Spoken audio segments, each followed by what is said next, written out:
Se requiere gente con mucha experiencia para analizar lo que está pasando aquí en Estados Unidos. Si a la medianoche de hoy no llegan a un acuerdo la oposición republicana con la Casa Blanca para aumentar la capacidad de endeudamiento de Estados Unidos a 16.700 billones de dólares, es decir, millones de dólares, pues Estados Unidos dejaría de pagar las deudas y la economía mundial podría entrar en una especie de colapso.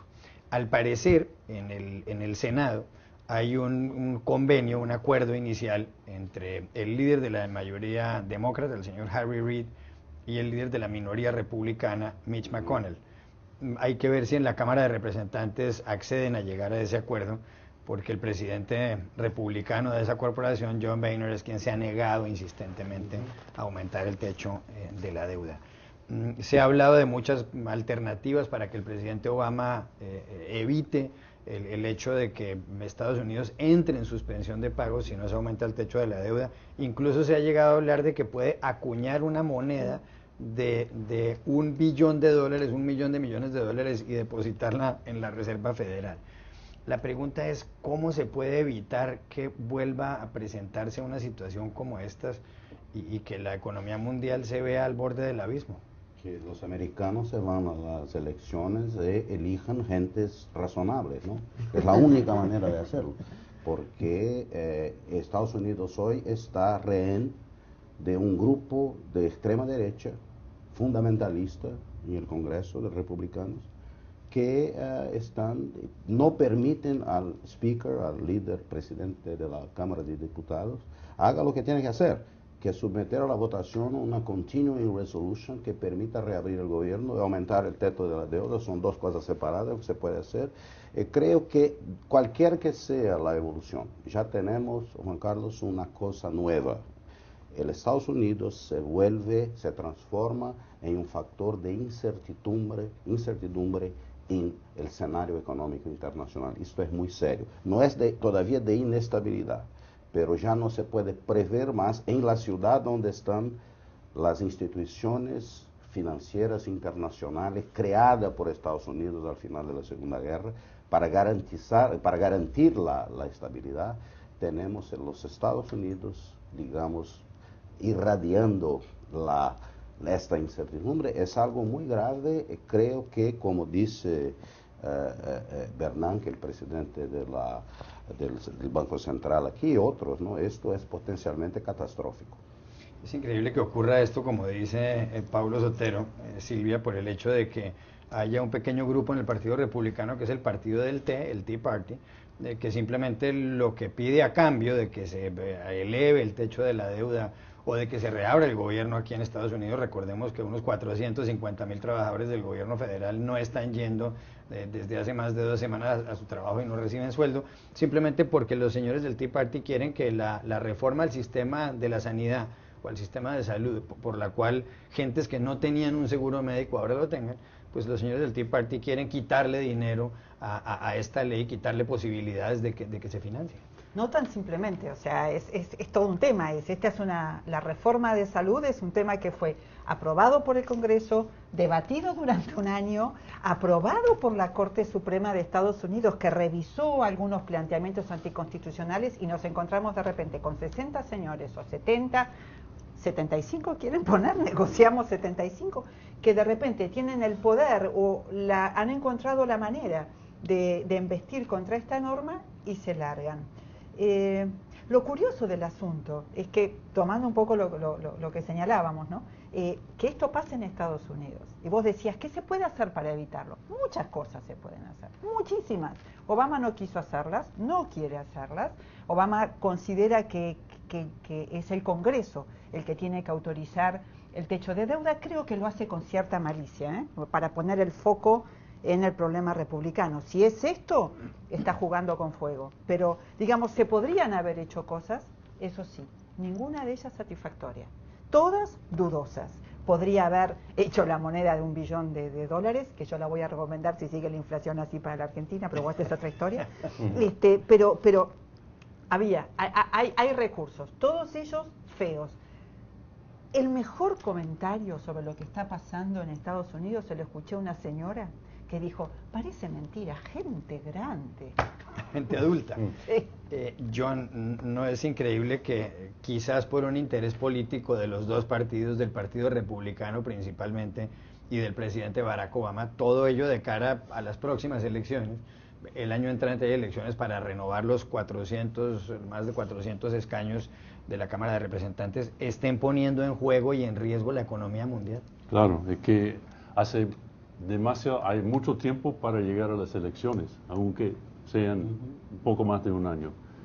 O sea, no es posible solucionar el problema, llamar a las elecciones como se puede hacer, por ejemplo, en Inglaterra.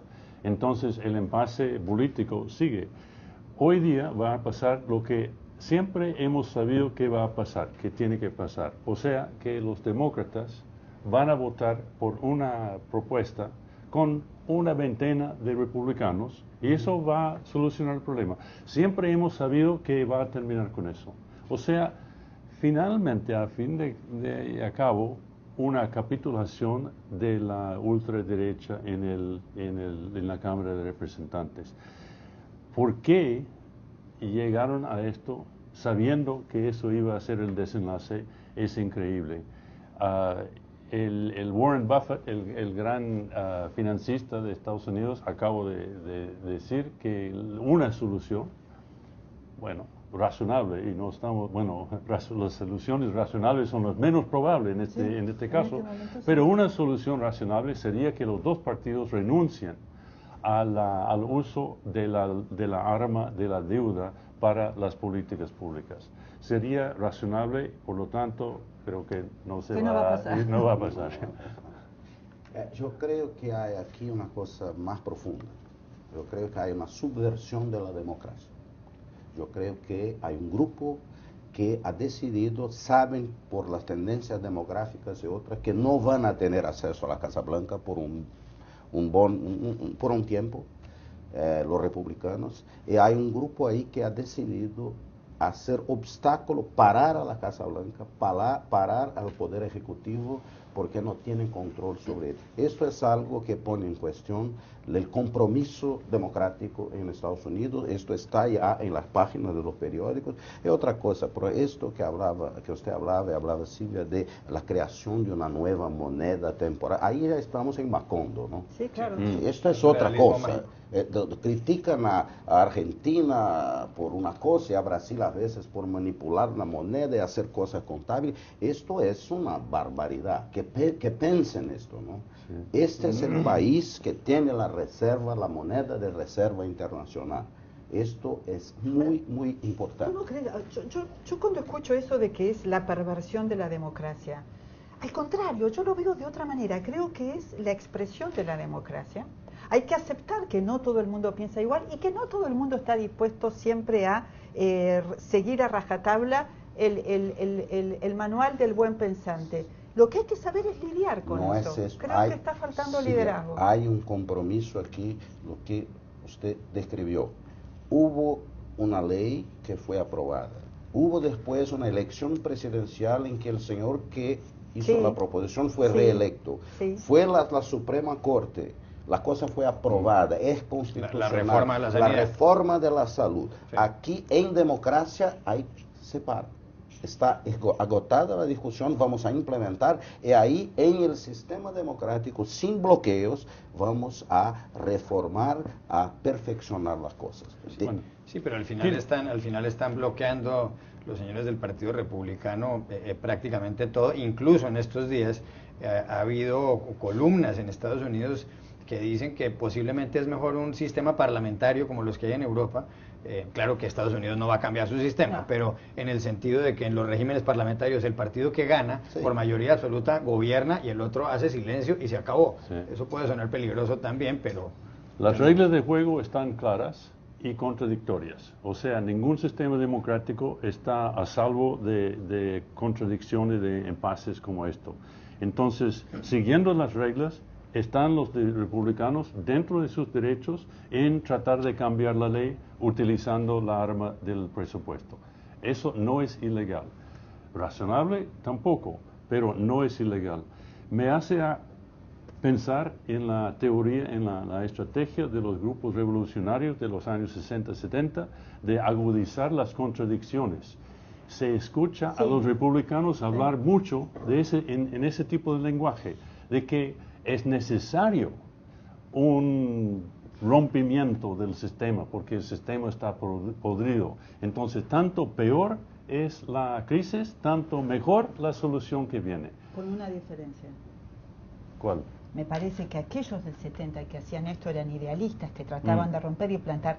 Acá creo que somos pocos y nos conocemos mucho y sabemos que lo que hay acá es una intención política electoral clarísima. Son idealistas, son ideológicos, y yo creo que de esos Tea Party, yo creo que son de los más dogmáticos, Experiencia mística. Religiosos, no en su política son religiosos. Esto no es para agregar. En los años 60, la generación de los 60, que es la mía, era pelear para agregar, para transformar el sistema. Esto es para subtraer.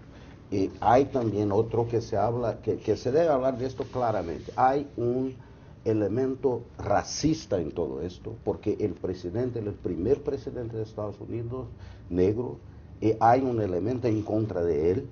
Las manifestaciones de estos grupos otro día en frente a Casa Blanca lo dejan muy claro, y hay que decir las cosas como son, ¿no? Sí, es parte del debate democrático, pero que se diga todo. Eso. Me parece que hay una gotita y un componente allí también de estas cosas que empiezan a aflorar, de racismo.